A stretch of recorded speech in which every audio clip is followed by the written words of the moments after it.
ba ang psoriasis? At ito ba ay nakakahawa nga?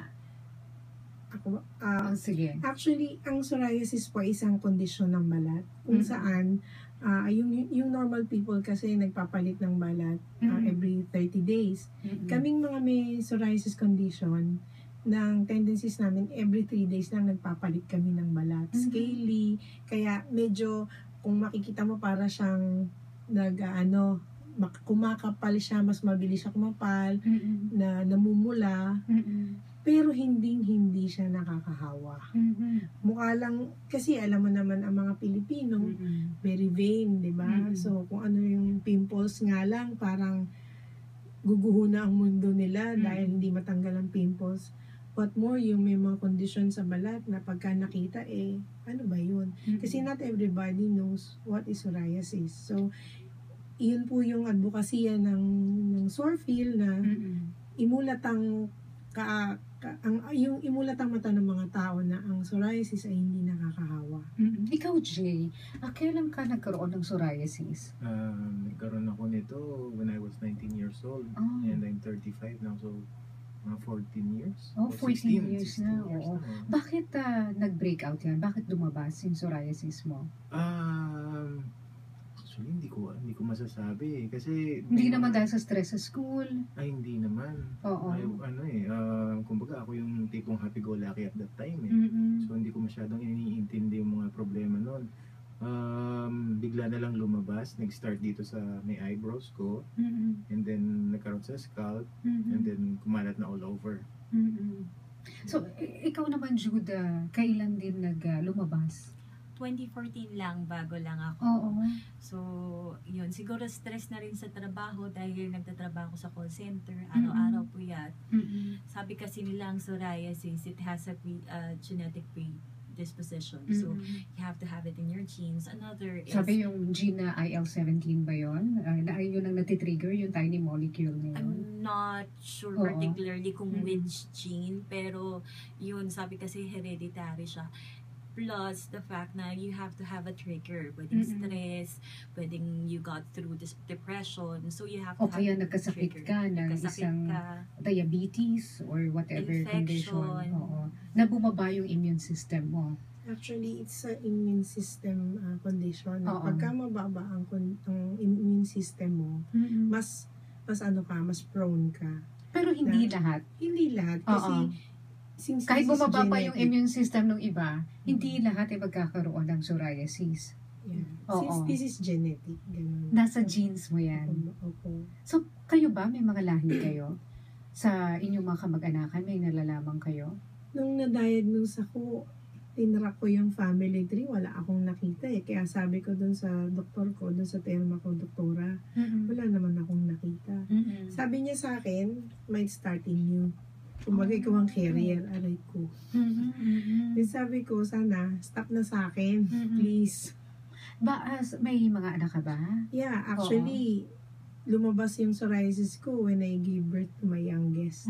That was 16 years ago, 15 years ago. Kamusta yung anak mo? Ay, okay naman sila, awa ng Diyos. Yun na lang pinagdadasal ko na sana, huwag na sila.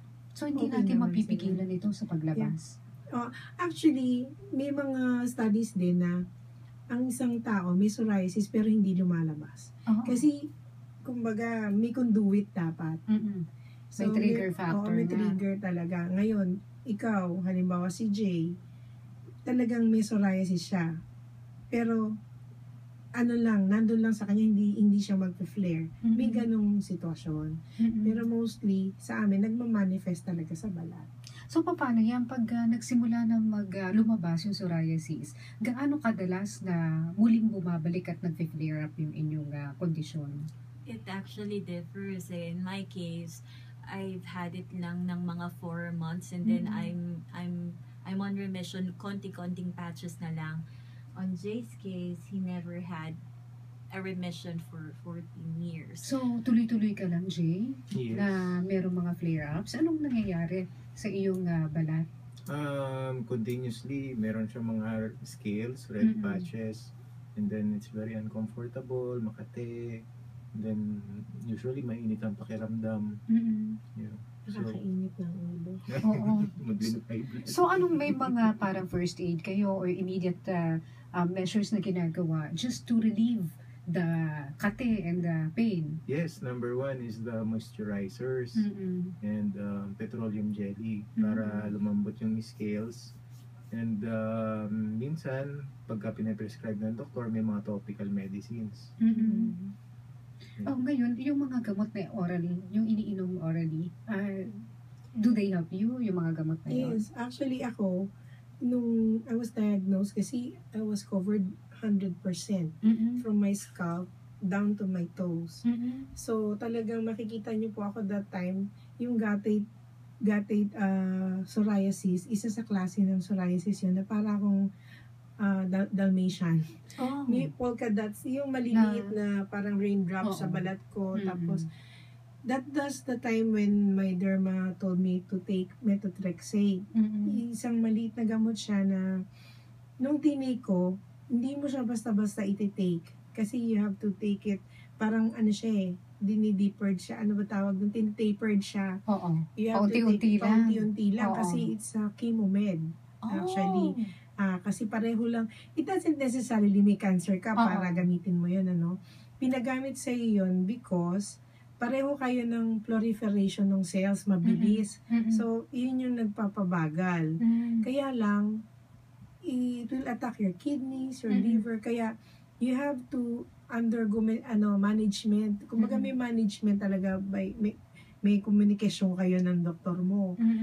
Yung sa akin, in 2 months, nag-clear ako all over. Pero, I have to take yung side effect kasi vomiting ako noon, tapos hindi ako makakain. Although nag-clear ako 100%, hindi ko kaya So, nag-option, sabi ko baka pwedeng mag-topical na lang, papahid na lang, kasi nahihirapan talaga. Although, nag-clear talaga ako noon. Pero, sinasabi mo yan, may mga gamot kang iniinom, may management. So, mahal. Actually, yung gamot na yun, mura lang. Okay. Yung time na binigyan ako, nasa around 19 pesos lang siya. Okay. Pero hindi mo siya pwedeng inumin ng Basta-basta self-medicate ka. Hindi pwede. So talagang dapat bantay sarado ka ng dermatologist ang inyong kasi kausap. every week, may laboratories ako. Every week, I have to go back to my derma kasi monitor niya kung ano nangyari. So, yun ang nakakapag-adapt dun sa cost? Yung laboratory test? Laboratory. Yun ang mahal, yung mga laboratories. Actually, yung topical din, yung isang 30 grams na gamot na more than 2,000 plus. Wow! 30 grams, kung 100% covered ka, baka isang araw mo lang gamitin. Ubus na yung 30 grams na yun. So, ganun yung pinagdadaanan namin, hindi lang basta yung gamutan. Emotionally, meron kaming dala-dala na kailangan namin paglabanan araw-araw. So, yun siguro